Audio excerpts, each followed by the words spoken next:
Texts left unread, messages ignored, digital presence fading. When avoidant men vanish, it can feel like they simply don't care.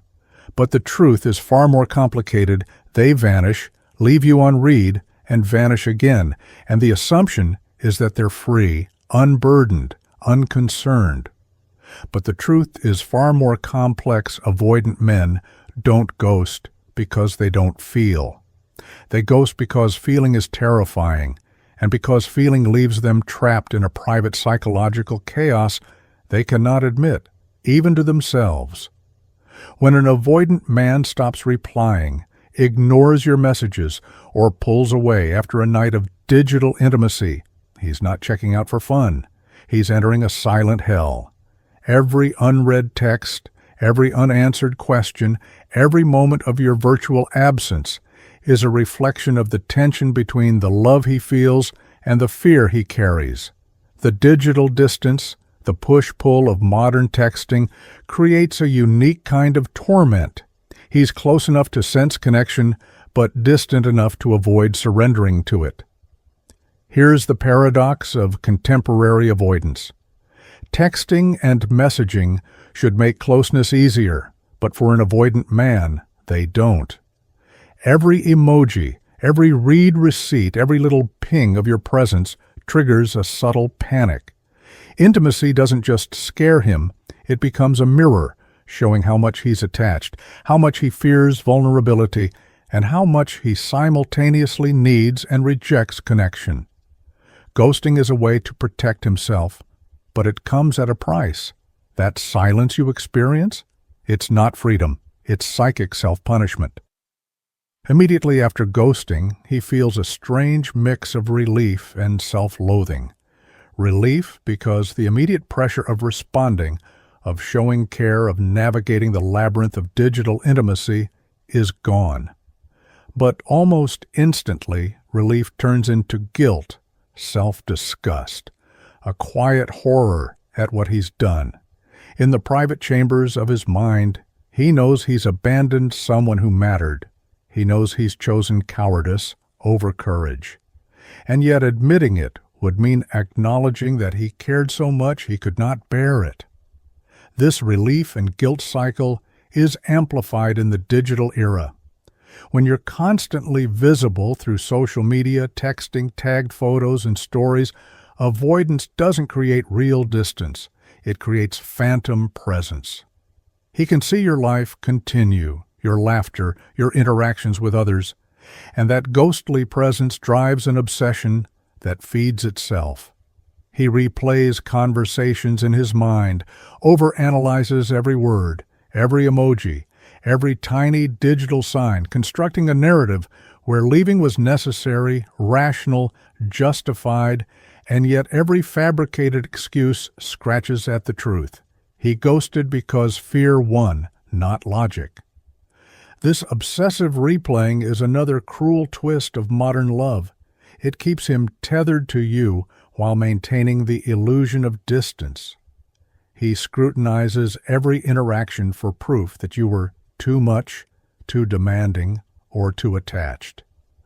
Meanwhile, he ignores the simple truth that the root of avoidance is internal. It's not you, it's him.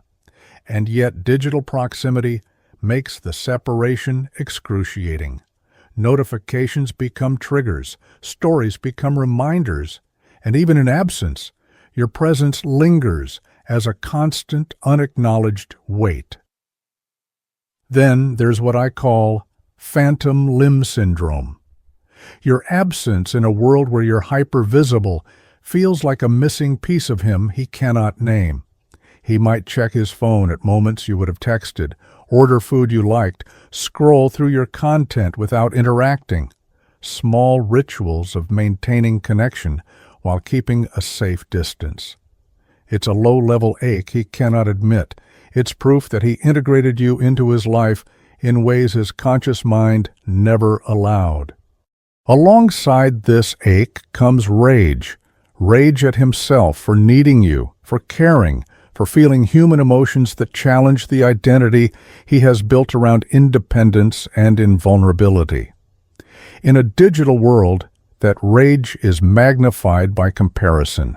Seeing your stories, your updates, your life moving forward without him can feel like a personal attack, a mirror showing him that he is neither self-sufficient nor emotionally untouchable.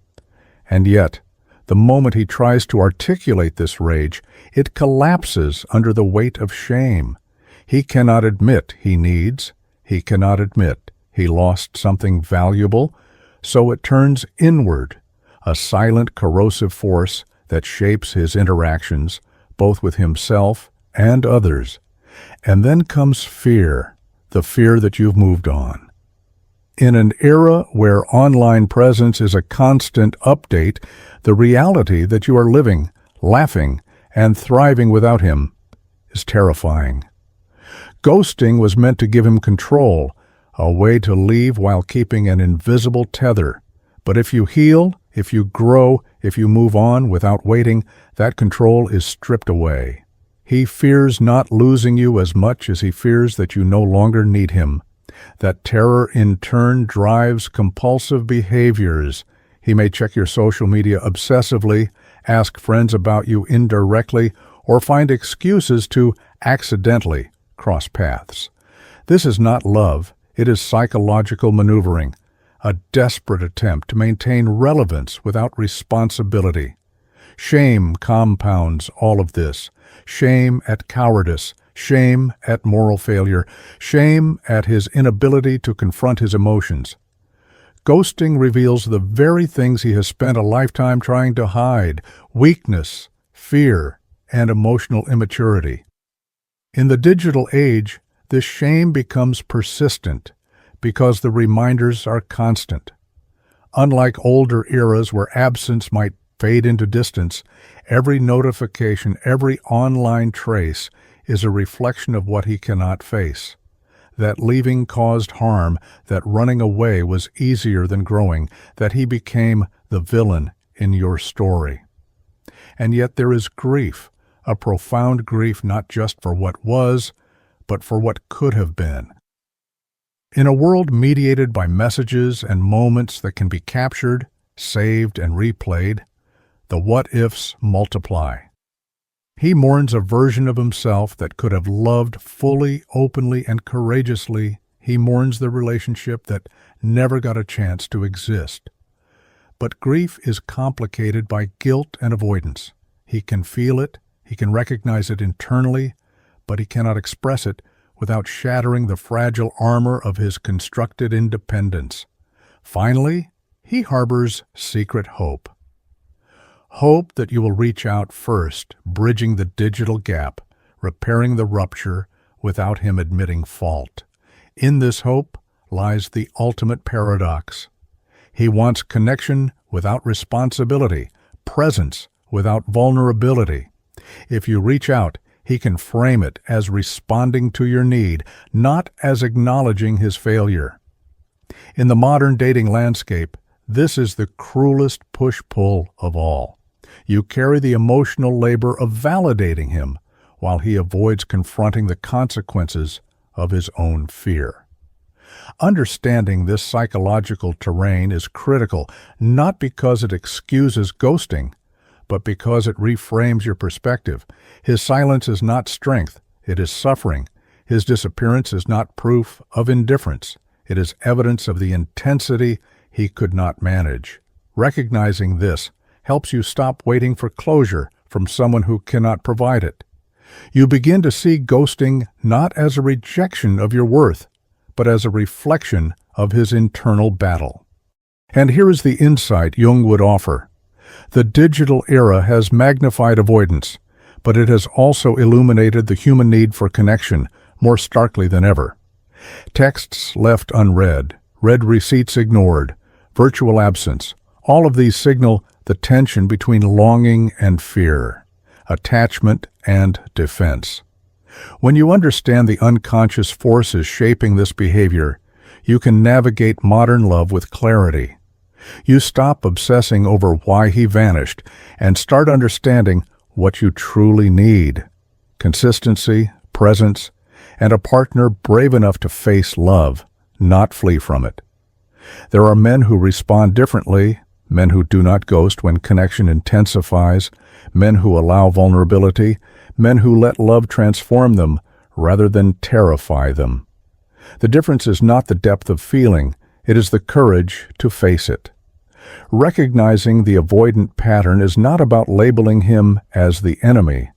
It's about reclaiming your own agency, knowing the dynamics at play, and choosing to engage with love in a way that honors both yourself and your emotional intelligence. So, in the era of digital distance, the modern love dilemma is clear. Texts can connect, messages can mislead, and silence can torture. But when you see the internal conflicts driving avoidance, you understand that love is never absent. It's just trapped, hidden, complicated. And in recognizing that, you step out of the waiting game, out of the obsession with closure, and into a space where your heart is free to engage fully, with yourself first, and with love that does not hide behind fear.